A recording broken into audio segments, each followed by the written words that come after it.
The first thing that I'd like to actually talk about is, if people don't know, you are Van Harden's son, who's like local icon, legend, WHO radio, just recently retired. Yes. Right, a little bit? He did. And so I was wondering if you could walk us through, like, sort of your childhood, I guess, or what it was like growing up with, like, a dad who Sure. people were, like, listening to on their way to work or whatever. Yeah. Like, what was that like? Yeah. Well, people ask me sometimes, like, growing up, what's it like to have a famous dad? And I would never claim him to be, like, a celebrity or anything like that. But in Iowa, he's obviously pretty famous, I guess. And I would always tell them, I don't know, because I don't know any different. That's just how my dad is. My dad's someone who gets up really early in the morning. He talks on the radio. He had a TV show, too. We would go into stores, and people would always look and stare, which I wasn't ever a big fan of that. But I don't know. That's who my dad was, and so I didn't know any different. And he always was and is a great dad. And his listeners are truly, truly wonderful people. Yeah. And I've always really enjoyed them. I got up and went to work with him numerous times.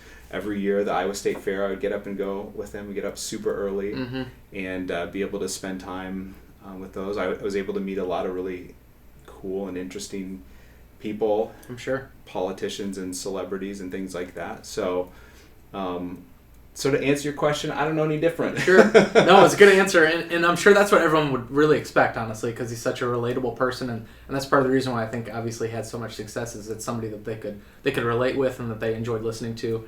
So retirement for him, I'm sure you speak often. Like, what's he...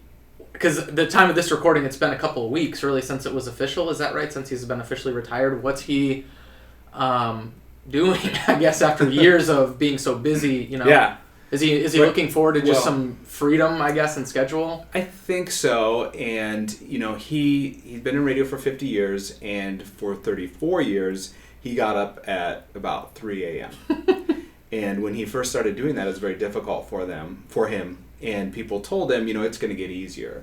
And he says it never got easier. So he's not a morning person. That's hilarious. Van is not a morning person. And so the big thing he's looking forward to is just being able to sleep in a little bit. And after 34 years, I'm excited for him to be able to get that opportunity. Yeah.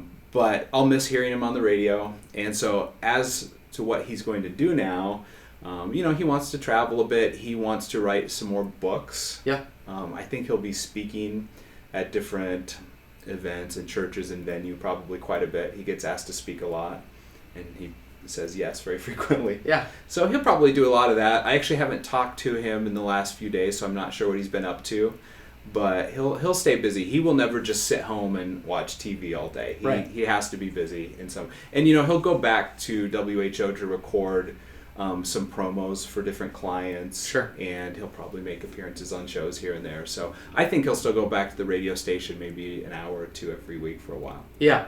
Well, I can't imagine, like, having a dad like that, a humble leader, relatable, successful, has probably influenced you, as you are kind of an influencer of your own now as the president of Blue Compass.